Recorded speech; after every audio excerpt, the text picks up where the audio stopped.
આપણી વચ્ચે વામનજીનું સ્વરૂપ ધારણ કરીને સાક્ષાત વામનજી જ આપણી વચ્ચે વિરાજમાન થઈ રહ્યા છે. જય ગો સાથે વામનજીનું સ્વાગત કરીએ.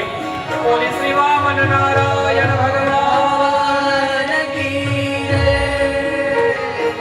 ઓહો શ્વેત છત્ર શિર પર ધર્યું રે, શ્વેત છત્ર શિર પર ધર્યું